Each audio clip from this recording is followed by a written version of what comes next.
সর্দার, ইনি হচ্ছেন দিব্যেন্দু সর্দার, বিধানসভা কেন্দ্র ফলতা, হরিণডাঙ্গা 1 গ্রাম পঞ্চায়েতের নির্বাচিত তৃণমূল কংগ্রেসের গ্রাম পঞ্চায়েত সদস্য। মানে তৃণমূল কংগ্রেসের গ্রাম পঞ্চায়েত সদস্য, তিনি হচ্ছেন আবার বিএলও। মানে ফলতার যে ঘটনার কথা আমরা বলছিলাম, যে কিভাবে বিএলও এইভাবে গ্রাম পঞ্চায়েতের একজন সদস্য হতে পারেন। আমরা এই পোস্টটা যেটা দেখাচ্ছি, এটা শুভেন্দু অধিকারী পোস্ট করেছেন, রাজ্যের বিরোধী দলনেতা, তিনি এই বিষয়টা তুলে ধরেছেন। মানে এটা হচ্ছে একটা বড় প্রশ্ন। তুমি একজন বিএলওর কথা বললে, যিনি আমাদের স্টুডিওতে এসেছিলেন, এবং কিভাবে প্রেশারাইজ করা হচ্ছে বিএলওদের, কি কি বলা হচ্ছে, কি কি হুমকির মুখে পড়তে হচ্ছে, সেগুলো তিনি বলেছেন। আবার শুভেন্দু অধিকারী বলছেন এই হচ্ছে একজন বিএলও দিব্যেন্দু সর্দার, তিনি হচ্ছেন ফলতা বিধানসভা কেন্দ্রের, কিন্তু তিনি আবার তৃণমূল কংগ্রেসের গ্রাম পঞ্চায়েতের সদস্য। শুভেন্দু অধিকারী এই পোস্টটা করেছেন। সুতরাং এই বিষয়গুলোকে নিয়ে এই মুহূর্তে দাঁড়িয়ে কিন্তু রাজনৈতিক তৎপরতা এক প্রকার তুঙ্গে উঠেছে। এবং শুধুমাত্র এই একটা দুটো ঘটনা নয়, এরকম আরো অনেক ভুরি ভুরি ঘটনা সামনে আসবে। মানে যারা এসআইআর এর কাজ করতে যাবেন, যারা ভোটার লিস্টকে সংশোধন করার কাজ করতে যাবেন, তাদেরই ভোটার লিস্টে নাম ছিল না 2002-এর। সেই বিএলওর কথা আমি বলছি, যার ছবি আমরা আজ তাক বাংলায় দেখিয়েছি। এই ভদ্রলোক রনি অধিকারী এর নাম। তিনি বাংলাদেশে তার বাবা মা ছিলেন, তার বাবা মা মারা যাওয়ার পর তুমি যেই মহিলাকে পাশে দেখতে পাচ্ছ, এই মহিলা ওনার বৌদি সম্পর্কে, কিন্তু এই বৌদিকেই উনি মায়ের পরিচয় দেন। মায়ের পরিচয় দিয়ে তিনি এখানে ভোটার কার্ডের নাম তুলে দেন। কিন্তু 2002 সালের যে এসআইআর এর লিস্ট, সেই এসআইআর এর লিস্টে এই রনি অধিকারীর নাম কিন্তু নেই, অথচ তিনি বিএলও, কিন্তু তার পরিবারের কারোর নাম 2002-এর ভোটার তালিকায় নেই। মানে এটা কিভাবে সম্ভব? এইরকম বেশ কিছু ঘটনা ইতিমধ্যেই কিন্তু সামনে উঠে আসছে। তবে এই যে প্রদীপ করের সঙ্গে যে ঘটনা ঘটেছে, অর্থাৎ নিজেকে নিজে শেষ করে দিয়েছে, যদি এই রকম ঘটনা রাজ্যে, আমরা চাই এই ধরনের ঘটনা, কোনো মৃত্যুই কাম্য নয়, কেউ কাউকে নিজেকে শেষ করে দিক, এটা একেবারেই কাম্য নয়। কিন্তু যদি এই ধরনের কোনো ঘটনা ঘটে, তাহলে কি সবগুলোই এই এনআরসি বা এসআইআর? এই প্রশ্নটা কিন্তু খুব স্বাভাবিকভাবে উঠে আসছে।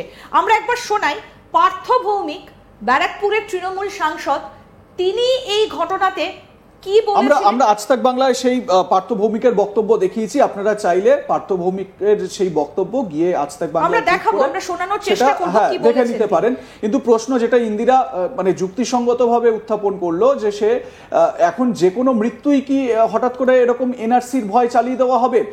তার থেকেও বড় প্রশ্ন, যে এসআইআর কে কেন এনআরসি করে দেওয়া হচ্ছে, গুলিয়ে দেওয়া হচ্ছে একদমই সাধারণ মানুষ তারা তো জানছেন যে এসআইআর একটা প্রক্রিয়া, যেই প্রক্রিয়ায় ভোটার তালিকা সংশোধন করা হবে, সেটাকে এনআরসি কেন করা হচ্ছে? মানে আপনি ভারতের নাগরিক কি নাগরিক না, আর তার থেকেও বড় ভয় এনআরসি হলে ইন্দিরা, সেটা হচ্ছে আমাদেরকে গিয়ে ডিটেনশন ক্যাম্পে থাকতে হবে না তো, আমাদেরকে বন্দি করে রাখবে না তো, আমরা যদি কোনো কাগজ দেখাতে না পারি তাহলে আমাদেরকে বাংলাদেশে ঠেলে পাঠিয়ে দেবে না তো। এই ভয়টা, এই আতঙ্কটা কোথাও না কোথাও চাপিয়ে দেওয়ার চেষ্টা করা হচ্ছে, যেটা যে কোনো রাজনৈতিক দলের জন্যই কিন্তু তাদের রাজনৈতিক স্বার্থ চরিতার্থ করার জন্য এই কাজটা করা অন্তত কিন্তু ঠিক নয় বলেই আমার মনে হয়। আমরা শোনাই এবার কি বলেছেন ব্যারাকপুরের তৃণমূল সাংসদ পার্থ ভৌমিক, শুনুন। কনফারেন্স করে সবিস্তারে বলেছেন। এর দ্বারা বাংলার মানুষ এটা বুঝে গেছে যে এসআইআর এর উদ্দেশ্যটা কি।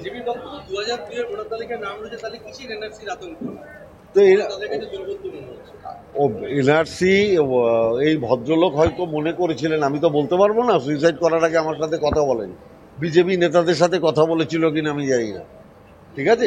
এসআইআরটা হচ্ছে এনআরসির প্রথম পদক্ষেপ, এই ভদ্রলোকের নিশ্চয়ই মনে হয়েছিল, এবং তাতে যে যে নথিপত্র দেখানোর দরকার উনি ভেবেছিলেন যে সেই নথিপত্র আমার কাছে নেই। নাম থাকলে তো বড় কথা না, ওরা তো বলছে এই কাগজ থাকতে হবে এনআরসিতে। এই যে পার্থ ভৌমিক কাগজের কথা বলছেন স্বপন, অথচ শুভেন্দু অধিকারী যার ছবি পোস্ট করেছেন তার বিষয়ে প্রশ্ন উঠছে যে পঞ্চায়েত সদস্য কি করে বিএলও হতে পারে। এই যে তেমনি আরেকটা ঘটনা দেখলাম, ওই যে রনি, যার ছবি আমরা দেখালাম, তার কারো নাম নেই 2002-এর ভোটার লিস্টে, অথচ তিনি বিএলও। এই যে রনি, অর্থাৎ যিনি বিএলও অথচ পরিবারের কারো নাম নেই, কই সেই বিষয়ে তো প্রশ্নটা উঠছে না যে তাহলে কি করে সে বিএলও হতে পারে। কি বক্তব্য আমরা একবার শোনাই, রনি কি বলছেন এই ঘটনাটা সামনে আসার পর। অ্যাপয়েন্টমেন্ট কে দিয়েছে? বিডিও অফিস থেকে। এমনি আপনি কি করেন? আমি প্রাইমারি টিচার। কোন স্কুলে? চাকরি করেছে মোটামুটি 2017 সালে কোন স্কুলে? বিষ্ণুপুর হারিপুকুর। এই কাজ কি শুরু করেছেন? হ্যাঁ, কাজ শুরু হয়ে গেছে, ম্যাপিংয়ের কাজ শুরু হয়ে গেছে, ম্যাপিং হয়ে গেছে। আচ্ছা, সেক্ষেত্রে কি গেছেন ঘটনা মানে এমনি? আমাদের তো এখন হাউস টু হাউস যেটা ভিজিটিং সেটা তো শুরু হয়নি, আমাদের টেবিল ওয়ার্ক হয়েছে। তো সেটা আমাদের পরবর্তী নির্দেশ যেমন আসবে সে অনুযায়ী আমরা কাজ করবো। কি মনে হচ্ছে কাজ করতে কোনো সমস্যা বা কিছু? না, কাজ করতে কোনো সমস্যা হচ্ছে না, হবে বলে মনে হচ্ছে যে ঘটনা মানে বাড়ি বাড়ি গেলে বা কিছু অসুবিধা হচ্ছে না। অসুবিধা না। আপনার এমনি এই চাকরি কত সালে বললেন? 17 সালে। 17 সালে। এই সার্কুলেশন কি দিয়েছে আপনাদের? মানে এসআইআর সম্পর্কে হ্যাঁ। সার্কুলেশন কালকে তো ঘোষণা হয়েছে সংবাদ মাধ্যমে, কিন্তু আমাদের কাছে কোনো সার্কুলেশন আসেনি।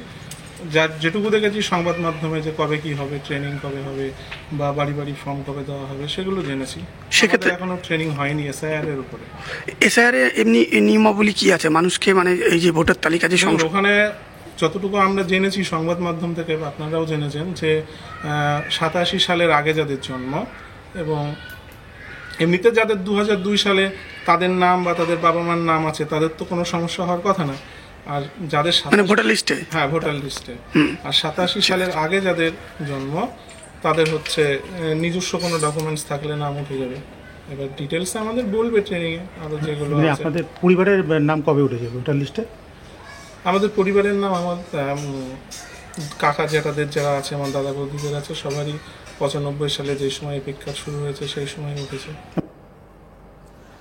একদমই। দেখো ইন্দিরা, এই রনি অধিকারী তার চোখে মুখে কিন্তু স্পষ্ট যে কিছু একটা গন্ডগোল হয়েছে যেই কারণে এত আলোচনা হচ্ছে।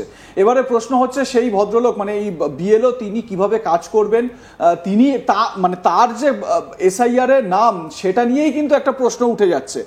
তুমি জানো যে এই যে দিকে দিকে মানুষের আতঙ্কগ্রস্ত হয়ে পড়ার নানান ঘটনা সামনে আসছে। আজ তাক বাংলাতেই আপনারা দেখেছেন দিনহাটার খৈরুল শেখ বলে এক ব্যক্তি, তিনি আতঙ্কগ্রস্ত হয়ে পড়েন এবং ঘাস মারার যে কেমিক্যাল, সেই কেমিক্যাল তিনি খেয়ে নিজেকে শেষ করার চেষ্টা করেন। হাসপাতালে ভর্তি, ঈশ্বরের আশীর্বাদে তিনি বেঁচে রয়েছেন, তার চিকিৎসা চলছে। কিন্তু এই যে ভয়টা ধরিয়ে দেওয়া হচ্ছে, এই ভয়টা ধরিয়ে দেওয়াই কিন্তু যথেষ্ট একটা বড় একটা অশনি সংকেত ডেকে আনছে পশ্চিমবঙ্গের জন্য। একবার দেখুন ওই ভদ্রলোকের অবস্থা, তিনি কিভাবে মানে নিজেকে শেষ করে দিতে চেয়েছিলেন এবং মানে এই পুরোপুরি এনআরসির ভয়, মানে তাকে দেশ ছেড়ে বাংলাদেশে চলে যেতে হবে এই ভয়। যদি 2002 এসআইআর এর তালিকা দেখা হয় তাহলে দেখা যাবে হয়তো এই ব্যক্তির নাম রয়েছে বা এই ব্যক্তির পরিবারের অন্য কারোর নাম রয়েছে। ভয়ের কোনো জায়গাই নেই। এই খৈরুল শেখ তিনি কি বলছেন একবার শোনাই তার বক্তব্য। এখানে বলেছে যে এটা কিছু করতে হবে না, আবার সবাই বলে না এটা করতে হবে, না যে কোথায় কোথায় নিয়ে যাবে আমরা বলতে পারবো না। 2002 এর লিস্টে কি আপনার নাম রয়েছে? হ্যাঁ রয়েছে, খৈরুল শেখ।